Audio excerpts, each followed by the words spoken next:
Hi అండి. Hi అండి. చూడండి, జగన్మోహన్ రెడ్డి గారి వింత పోకడలు. ఆయన పదవిలోంచి దిగిపోయినా కూడా ఆయన అహంభావం కానీ, ఆయన పిచ్చి చేష్టలు కానీ ఇంకా మార్పు రాలేదు వాటిల్లో. ఆయనకి 900 మంది సెక్యూరిటీ గార్డులు ఉండేవాళ్ళు ఆయనకి.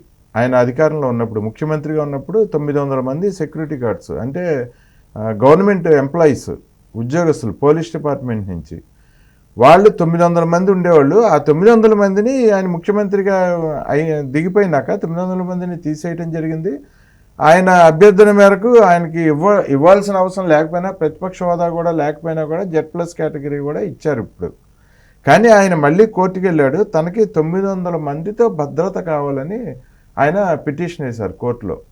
900 మంది అసలు ఆయనకి ఎందుకండి భయం? సెక్యూరిటీ అసలు ఆయనకి ఎందుకు అంత భయం? 900 మంది ఒక మనిషిని కాపలా కాయాలా? గవర్నమెంట్ ఉద్యోగస్తులు 9 మంది సెక్యూరిటీ ఆఫీసర్లు ఒక వ్యక్తి కోసం పనిచేయాలా? ఏమనుకుంటాడు తను? తన దగ్గర దోచుకునే లక్షల కోట్లు ఉన్నాయి. ఆ లక్షల కోట్లతో పెట్టుకోమనండి. 900 కాకపోతే 9,000 మందిని పెట్టుకోమనండి. ప్రజల సొమ్ముని 900 మందిని సెక్యూరిటీ గార్డులుగా ఇవ్వమని అడుగుతున్నాడంటే జగన్మోహన్ రెడ్డి పిచ్చి పీక్స్కి వెళ్ళింది. ఏమంటారు దీని గురించి? ఎలా విశ్లేషిస్తారు? అసలు జగన్మోహన్ రెడ్డి గారిని చూసి ఇప్పుడు ఓడిపోయిన తర్వాత ఎంతోమంది సిగ్గుపడుతున్నారు. ఇప్పుడు చివరికి వాళ్ళ కార్యకర్తలు కూడా సిగ్గుపడే పరిస్థితి వచ్చిందండి. అసలుకి ఎక్కడా లేని విధంగా రాష్ట్ర చరిత్రలోనే 900 మందిని అధికారం కోల్పోయాక ప్రతిపక్ష నేతగా లేకపోయినప్పటికీ కూడా ఇలా 900 మందిని గవర్నమెంట్ వ్యక్తులు నాకు నియమించండి అని కోర్టులో పిటిషన్ వేసుకోవడం అనేది చాలా సిగ్గుమాలిన చర్య అని చెప్పేసి తెలుగు ప్రజలందరూ కూడా సిగ్గుపడుతున్నారు. ఈ 900 మంది కూడా గతంలో మీరు చూసుకుంటే జగన్మోహన్ రెడ్డి గారికి అధికారంలో ఉన్నప్పుడు ఆయనకి సెక్యూరిటీ ఏ విధంగా ఉందో మనం చర్చించుకుందామండి. జగన్మోహన్ రెడ్డి గారు సెక్యూరిటీగా ఉన్నప్పుడే చంద్రబాబు నాయుడు గారికి కూడా లేనంత విధంగా అండి ఈయన చంద్రబాబు నాయుడు గారు నేషనల్ లెవెల్ లీడర్. ఈయనకి Z+ కేటగిరీ ఉంది. అదే దానికి తోడు ఎన్ఎస్జీ కమాండర్స్ కూడా ఉంటారు. కానీ జగన్మోహన్ రెడ్డి గారికి అధికారం ఉన్నప్పుడు 4 వ్యవస్థలు ఏర్పరచుకున్నారండి పోలీసుగా. అది ఏంటంటే మొదటగా స్పెషల్ ప్రొటెక్షన్ ఫోర్స్ అండి, SPF పోలీసులు, APSP పోలీసులు, ఆంధ్రప్రదేశ్ స్పెషల్ ప్రొటెక్షన్ ఫోర్స్ అనేది స్పెషల్ పోలీసులు రాష్ట్ర ప్రభుత్వం తరఫున. 3వది వచ్చేసి సివిల్ పోలీసులు, 4వది వచ్చేసి ఆర్మ్డ్ రిజర్వ్ పోలీసులు. ఇలా 4 కేటగిరీల నుంచి, ఇంకా ఆయన సీఎం గారు కదండి, 4 కేటగిరీల నుంచి దాదాపు 900 పైగా ఉన్నటువంటి వ్యక్తుల్ని కేవలం ఆయన రక్షణ కోసం ఒక పూర్తి పోలీస్ శాఖని మొత్తం ఆయన వ్యవస్థ కోసం ఏర్పరచుకున్నారు. గతంలో పోలీస్ స్టేషన్లో సిబ్బంది కొరత లేక ఎవరైతే పోలీస్ స్టేషన్లో ఇబ్బందులు పడ్డారో పోలీసులు ఎన్నోసార్లు అభ్యర్థులు పెట్టుకున్నారు. మాకు డిఏలు ఇవ్వండి, మాకు జీతాలు ఇవ్వండి అని పోలీస్ శాఖ అన్ని ఇబ్బందులు పడతా ఉంటే అటువంటి పోలీస్ శాఖ నుంచి 900 మందిని కేవలం ఆయన వ్యక్తిగత భద్రత కోసం. కానీ ఆయన ఏం చేశాడండి? ఎన్నిసార్లు జనాల్లోకి వచ్చాడు? కేవలం ఆయన ఇంటి చుట్టూనే వాళ్ళ జీతభత్యాల కోసం సుమారుగా కొన్ని 100 కోట్లు కట్ చేసిన పరిస్థితి 5 సంవత్సరాల్లో. ఇంత ప్రజాధనం తినింది కాక ఈ రోజు అధికారం పోయినప్పటికీ కూడా ఏదో బురద జల్లాలి ప్రభుత్వం మీద, ఎలాగైనా ఏదో ఈయన మీద ఏం చూస్తారండి, కోర్టులో పిటిషన్ వేశాడు. కూటమి ప్రభుత్వం ఏం అంతం చేయాలని చూస్తుందంట. కూటమి ప్రభుత్వం అంతం చేయాలని చూస్తుందంట. దానికి ఉదాహరణగా ఏం చెప్తున్నాడు, నా మీద కోడికత్తి దాడి జరిగింది ఒకప్పుడు, మళ్ళీ 2024 ఎన్నికల ప్రచారంలో భాగంగా నా మీద గులకరాయితో దాడి చేశారు, ఈ నన్ను చంపడానికి ప్రయత్నం చేస్తున్నారు కాబట్టి ఖచ్చితంగా నాకు రక్షణ ఇవ్వాల్సింది అంటున్నారు. అసలు ఆయన మీద దాడులు అవన్నీ కొట్టిపారే కదా కోర్టులు. జనాలు చూసి సిగ్గు చూసి నీ మొహం మీద ఉమ్మేసే కదా ఓడిచ్చింది. ఇంకా వాటిని ఒక ఉదాహరణగా చెప్పుకోవడం ఎంతవరకు హేయం అంటారండి? అది ఎంతవరకు న్యాయం అంటారు? ఈరోజు ఆయన 900 మందిని అడుగుతా ఉన్నాడు. ఎప్పటికీ ఆయన ప్రైవేట్ ఆర్మీని సృష్టించుకోలేదా? మొన్న ప్రైవేట్ ఆర్మీని దాదాపు 600 మంది 700 మంది పెట్టుకోలేదా? వాళ్ళందరూ డబ్బులు ఇచ్చి జగన్మోహన్ రెడ్డి గారు ఒకటండి, డబ్బులు చేయాలంటే ఆయన మనసు ఒప్పదు. సొంత డబ్బులు చేయాలంటే ఎంతసేపు ప్రజాధనమే. ఇంకా ప్రజాధనం తిని అలవాటు అయిపోయి ఈ రోజు కూడా ప్రజల సొమ్ముకు అలవాటు పడి ఇప్పటికి ఏదో రకంగా ప్రజా డబ్బుని దుర్వినియోగం చేద్దామని ఆ కుట్రలో భాగం. డబ్బు సంగతి వదిలేండి, ఒక వ్యక్తికి సెక్యూరిటీ 900 మంది ఆఫీసర్స్ అంటే అది ఏంటి అసలు? అది ఏంటి అంటే ఆయన ఏ స్థాయిలో ఎన్ని అక్రమాలు చేశాడో, ఎన్ని కుటుంబాలని, ఎన్ని వేల జీవితాలని నాశనం చేశాడో, వాళ్ళందరూ ఆయన మీద పగబట్టి ఉంటారని చెప్పి ఆయన భయపడుతున్నాడు అంటారా? మీరు చెప్పిన దానికన్నా ఇక్కడ ఇంకోటి కూడా మనం అనుకోవచ్చండి. మొదటగా అసలు అంతమంది ఎందుకు అని భావించుకోవాలంటే వాళ్ళ పార్టీ నేతల నుంచి ఆయన మీద తీవ్ర వ్యతిరేకత ఉందండి. మొదటగా బయటోళ్ళు ఓకే, బయటోళ్ళు దగ్గరకు కూడా ఆయన ఎప్పుడు రానిచ్చారండి? అధికారంలో ఉన్నప్పుడు కానీ అధికారం పోయినప్పుడు ఎన్నిసార్లు ప్రజల్లోకి వచ్చాడు ఆయన? అది పక్కన పెట్టండి. వాళ్ళ పార్టీ నేతలతోనే ఆయనకి ప్రమాదం పొంచుందన్న వాదనలు కూడా అనిపిస్తున్నాయి. మొన్న కేతిరెడ్డి గారు చెప్పారు కదా ఏ విధంగా పరిపాలన కొనసాగించారు, ఆయన ఏ విధంగా ఉందని. అవును. వసంత కృష్ణ ప్రసాద్ గారు టీడీపీలోకి వచ్చినటువంటి వ్యక్తి, గతంలో ఆయన జగన్మోహన్ రెడ్డి గారు పాలన ఉన్నప్పుడు వ్యక్తులు ఏ విధంగా రెచ్చగొట్టేవాళ్ళు, అవినాష్ గాని వీళ్ళందరూ ఏ విధంగా చేశారు చెప్పారు కదా. అవును. ఈ రోజు వల్లభనేని వంశీ వీళ్ళందరూ కూడా ఈయనకు వ్యతిరేక అవుతా ఉన్నారు కదా. అవును. పార్టీలో సొంత వ్యక్తులే వ్యతిరేక అవుతున్నారు. ఈయన చేసినటువంటి దుర్మార్గం చర్యలు 5 సంవత్సరాలు చూసి ఇప్పుడన్నా వాళ్ళకి ఫ్రీడమ్ వచ్చింది.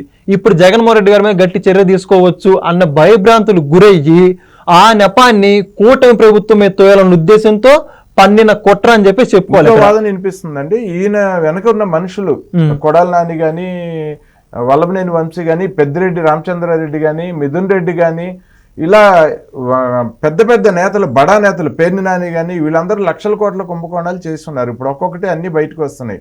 రోజారెడ్డి కూడా ఉంది అందులో. సో వీళ్ళందరూ ఏంటంటే జగన్మోహన్ రెడ్డికి వాటాలు ఇచ్చారు. దాదాపు మనకు తెలిసిన వార్త ప్రకారం ఏంటంటే 30% వీళ్ళు తీసుకొని 70% జగన్మోహన్ రెడ్డి భారతిరెడ్డికి చెల్లించారని ఒక వాదన వినిపిస్తుంది. ఇప్పుడు ఏంటంటే కూటమి ప్రభుత్వం ఈ అక్రమాలు, దోపిడీల మీద, మొత్తం భూదందాల మీద అన్ని శ్వేతపత్రాలు రిలీజ్ చేస్తూ మొత్తం వివరాలన్నీ బయటికి తీస్తూ ఎన్ని కేసులు బుక్ చేసే పరిస్థితి కనిపిస్తుంది వీళ్ళందరి మీద. సో వాళ్ళందరూ కూడా ఇప్పుడు జగన్మోహన్ రెడ్డికి ఇందులో 70% వాటా ఇచ్చినాము, జగన్మోహన్ రెడ్డి కనుక మనల్ని కాపాడుతానని చెప్పాడు. అప్పుడు మీరు ఇవన్నీ చేయండి, నా వాటా నాకు ఇవ్వండి, మీ షేర్ మీరు తీసుకోండి, మొత్తం నేను చూసుకుంటా అన్నాడు.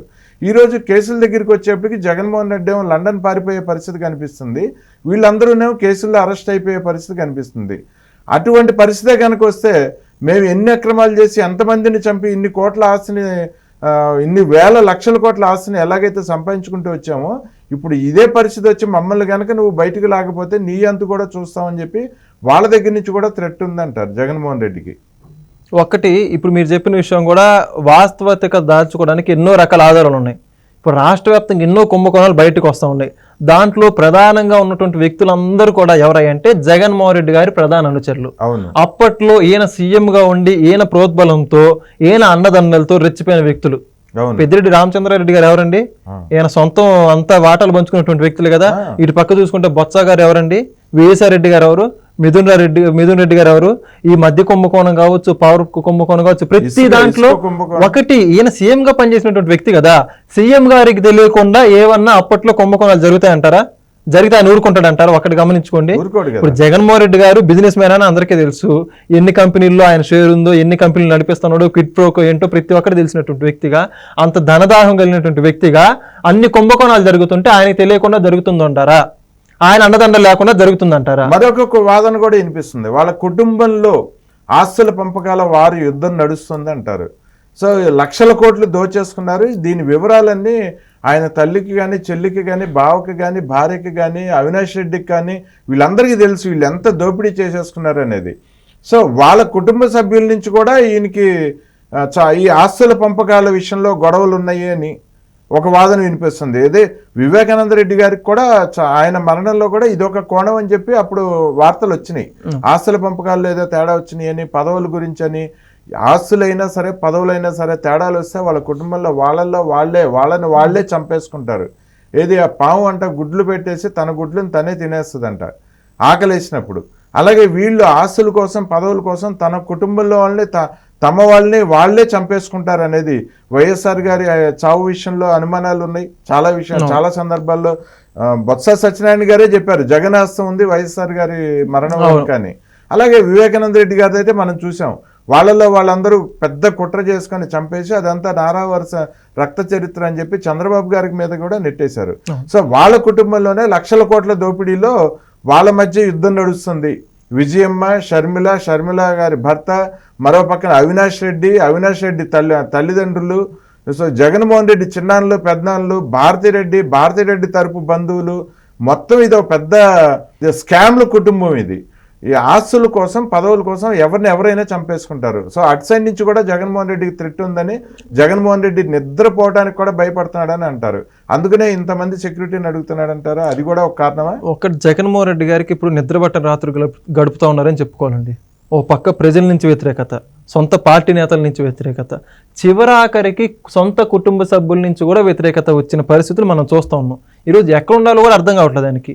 కొన్ని రోజులు బెంగళూరు వెళ్ళిపోతా ఉన్నాడు, కొన్ని రోజులు పులివెందుల్లో ఉంటున్నాడు, కొన్ని రోజులు తాడేపల్లిలో ఉంటున్నాడు. అసలు ఎక్కడ కూడా మనసేం దొరకట్లా. సొంత కుటుంబంలో సాధారణంగా చూస్తే వైఎస్ఆర్ గారి కుటుంబంలో అంతర్గత వాటి గురించి నేడు రాష్ట్రం మొత్తం తేటతెల్లం అయిపోయింది.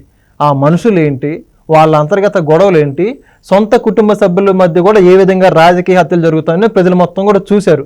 ఇప్పుడు ఇటువంటి నేపథ్యంలో ఒక్కసారిగా ఓటమి చవి చూసిన తర్వాత జగన్మోహన్ రెడ్డి గారికే సొంత కుటుంబ సభ్యుల నుంచే థ్రెటనింగ్ వస్తూ ఉందని చెప్పేసి కూడా వాదనలు ఒప్పుకోవాలి మనం. ఎందుకంటే సొంత కుటుంబ సభ్యుల్లో జరిగినటువంటి ప్రజలు మొత్తం కూడా చూశారు కదా. ఈరోజు ప్రైవేట్ ఆర్మీని నియమించుకున్నా కూడా ఆయనకి భయం కలుగుతుందంటే ఎంత తీవ్ర స్థాయిలో ఆయన చేసిన తప్పులు, ఆయన చేసిన పాపాలు ఆయన గుర్తొచ్చి కాబట్టే కదా ఇవన్నీ చేస్తూ ఉండేది. అసలు ప్రైవేట్ ఆర్మీని నియమించుకున్న వ్యక్తి ఇంకెందుకండి ఒక డబ్బుల గురించి ఆలోచిస్తున్నాడు? ఇంకా లేకపోతే ఇంకా ఎంత మేరకు భయం ఉండాలా? ఒక్క వ్యక్తికి 900 మంది రక్షణ అంటే ఆ వ్యక్తికి భయం ఏ స్థాయిలో ఉందో గమనించుకోండి.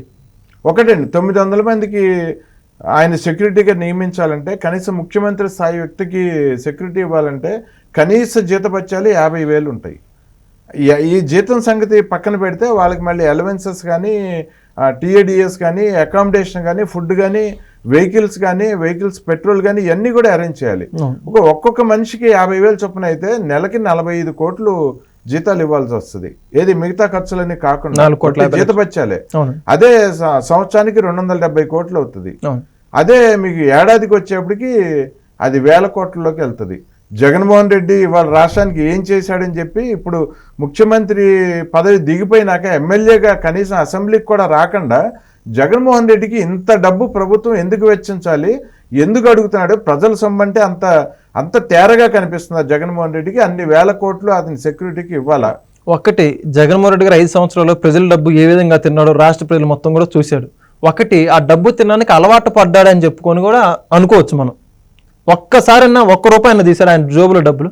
లేదు. 5 సంవత్సరాలు కాదు, మొదటి నుంచి కూడా చూసిన సందర్భాలు గమనించుకుంటే మరి ముఖ్యంగా 5 సంవత్సరాల్లో స్నాక్స్ ఖర్చే కొన్ని కోట్ల విలువ చేసింది, టీ ఖర్చుల విలువ కొన్ని కోట్లు, ఇంట్లో ఫర్నిచర్ విలువ ప్రభుత్వం సొమ్ము.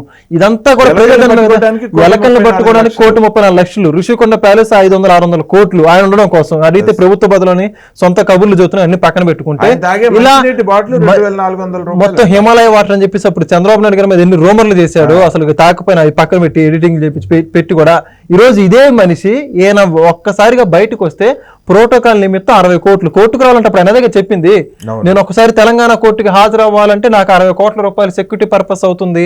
ఇంత చెప్పినటువంటి వ్యక్తి ఈ రోజు ఏ మొహం పెట్టుకొని ఈరోజు మళ్ళీ కోర్టులో పిటిషన్ వేశాడు. కనీస అర్హత కూడా లేదు.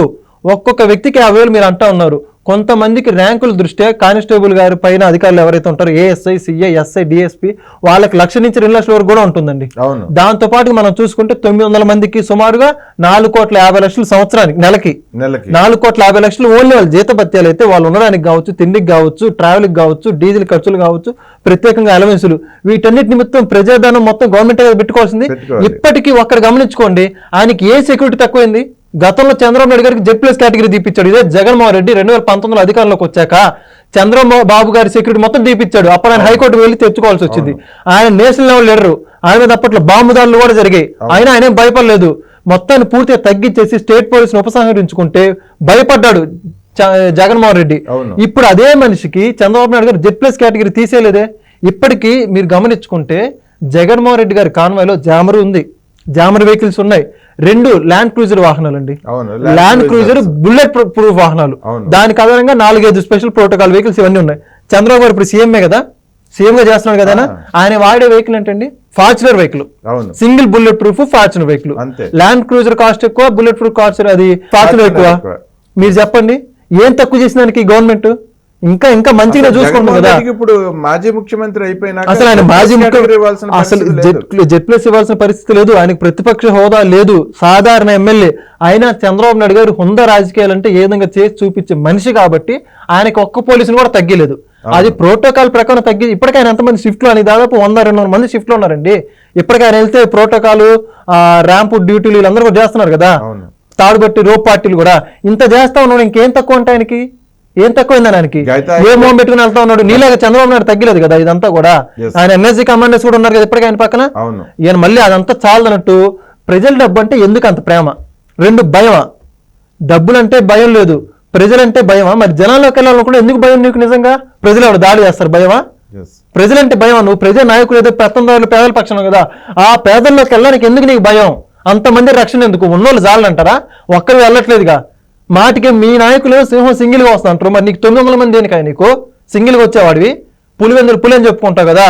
మరి అప్పుడేమో అధికారం ఉన్నప్పుడు పరదాలు కట్టుకున్నాడు, చెట్లు కొట్టేసి చంపేస్తారని జల మధ్యలోకి రాలేదు, అన్ని స్కూల్స్ మూసేయడం, రోడ్లు బ్లాక్ చేసి అన్ని చేశాడు. 10,000 మంది పోలీసులు ఒక్కసారి రావాలంటే రాజధానిలో ఏ ప్రాంతంలో కూడా కావచ్చు, సొంత ఊర్లో కూడా ఆయన ఎంత భారీ బందోబస్తు కూడా చూశాడు అందరూ కూడా.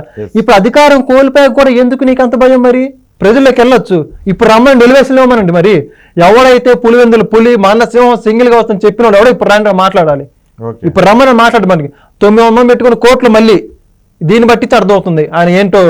సో ఇదే అండి, చూద్దామండి. జగన్మోహన్ రెడ్డి గారు ఇన్ని వేల కోట్ల రూపాయలతో ఆయన సెక్యూరిటీ ఇమ్మని అడుగుతున్నారంటే సిగ్గు లేదని చెప్పి ప్రజలు జగన్మోహన్ రెడ్డి ముఖాన్ని ఉమ్మేస్తున్నారు. చూద్దామండి, జగన్మోహన్ రెడ్డి వింత పోకట్లు ఇంకా ఇలాగే కొనసాగితే ఆయనకి వచ్చే ఎన్నికల్లో కనీసం ఒక్క సీటు, ఆ పులివెందుల సీటు ఒక్క ఓటుతో కూడా గెలవలేని పరిస్థితి ఆయన. సో చూద్దామండి, ముందు రోజుల్లో ఇంకెన్ని దరిద్రాలు చూడాలో మనం ఇలాగే జగన్మోహన్ రెడ్డి దగ్గర నుంచి. మరో వీడియోలో మళ్ళీ మాట్లాడుకుందామండి.